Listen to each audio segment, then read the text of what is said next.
Assalamu alaikum. Today is 14th of July 2020. Dear students, our class is 8th class, subject geography. Today we are going to read about resources. What is resources? Why are people consider a resource?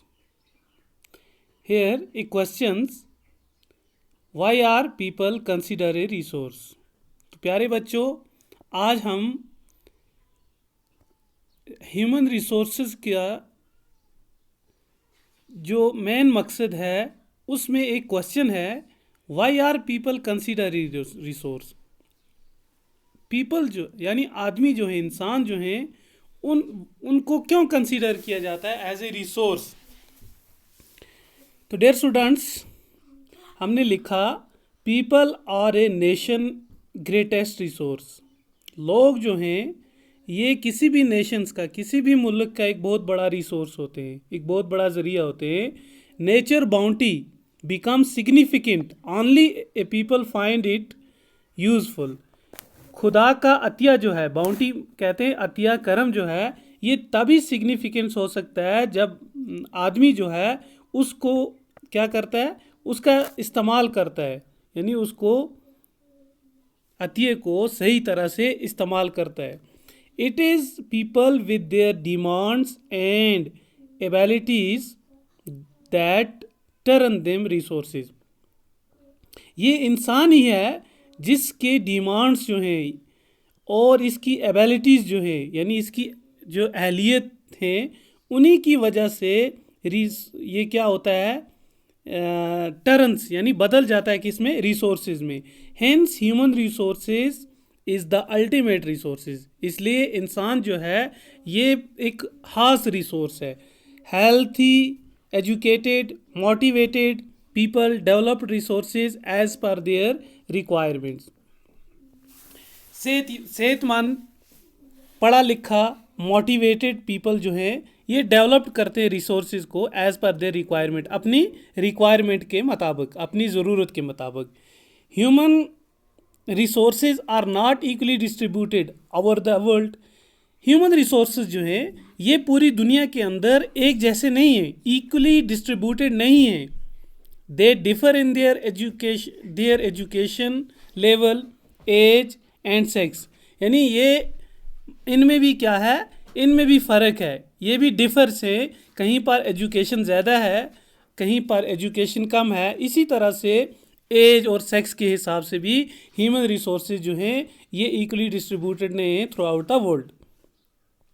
There numbers and characteristics also keep changing.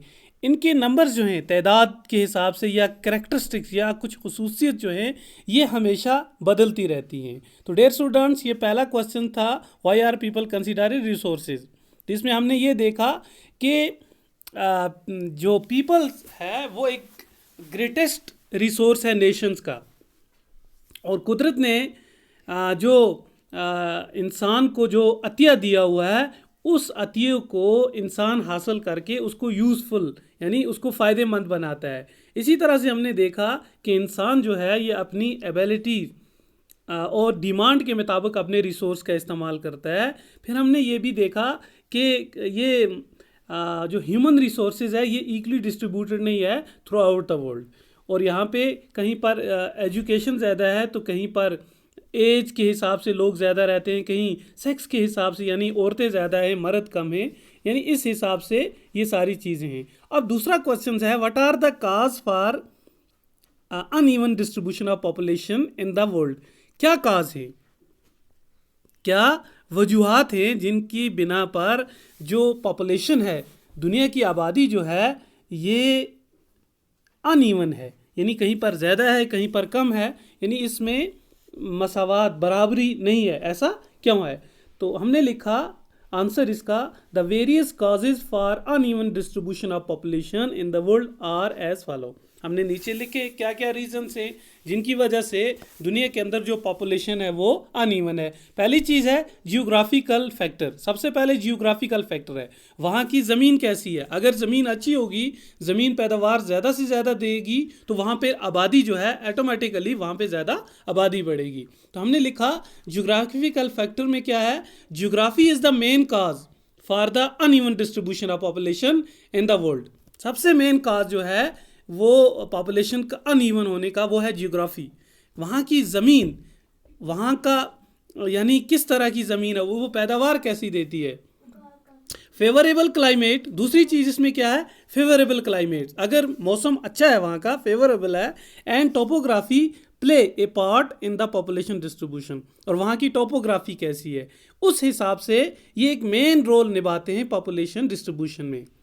फिर futile soil, अगर ज़मीन वहाँ की ज़रहैज़ है, futile है, availability of water, पानी किस मकदार में वहाँ पे पाया जाता है, एंड मिनरल्स और मादनियात जो हैं are main cause for the uneven distribution of population in the world. तो डियर स्टूडेंट्स, हमने यहाँ पहला फैक्टर जो पढ़ा उसमें हमने ये देखा कि ज्योग्राफी जो है किसी भी जगह की वो मेन क्या है, काज है for the uneven distribution of population. अगर वहाँ का क्लाइमेट अच्छा होगा, वहाँ की टोपोग्राफी अच्छी होगी, तो वहाँ पे पॉपुलेशन ज़्यादा से ज़्यादा होगी। अगर वहाँ पे फिटाइल सॉइल होगी, ज़रहैज़ी ज़मीन होगी, यानी अवेलेबिलिटी ऑफ वाटर होगा, तो मिनरल्स होंगे, तो यहाँ पे लाजमी बात है कि पॉपुलेशन भी ज़्यादा होगी। अब दूसरी चीज़ हमने लिखा सोशल फैक्टर। अब सोशल फैक्टर्स क्या हैं, areas of better housing, education and health facilities are more densely populated, for example Poona.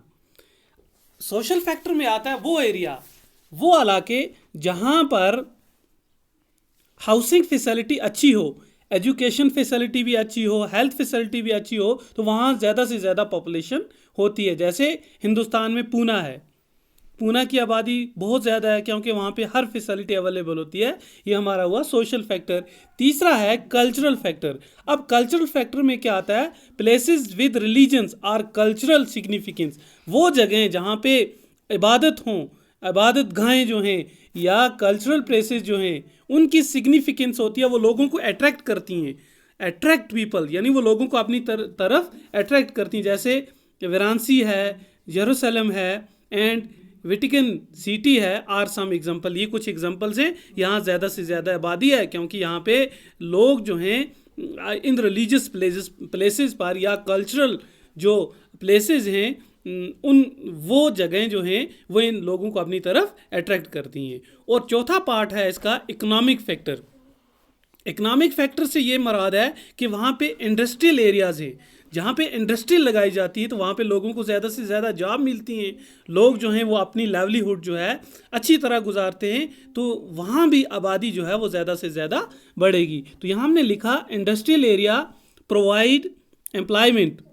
Industrial area जो है ये लोगों को क्या करता है, एम्प्लॉयमेंट प्रोवाइड करता है, लोगों को नौकरियाँ देता है, यानी वहाँ लोग जो हैं वो उनको ज़्यादा से ज़्यादा जॉब फैसिलिटीज़ क्या होती हैं, अवेलेबल होती हैं, तो लोग वहाँ ज़्यादा से ज़्यादा जाते हैं। Large number of people attract these area, तो बहुत सारे लोग जो हैं इन इलाकों की तरफ क्या, यानी ये इलाके जो उनको अपनी तरफ अट्रैक्ट करते हैं, मुतवज्जा करते हैं। जैसे ओसाका इन जापान, ओसाका जो है जापान के अंदर, एंड मुंबई इन इंडिया, और इसी तरह मुंबई हिंदुस्तान में मुंबई जो है ये भी काफ़ी इंडस्ट्रियल एरिया है, तो यहाँ भी लोग ज़्यादा से ज़्यादा होते हैं। Are too densely populated area, ये दो दुनिया के अंदर सबसे डेंसली पॉपुलेटेड एरिया है, एक ओसाका जापान के अंदर और दूसरा मुंबई इंडिया के अंदर। तो dear students, hope you understand the lesson. Thank you.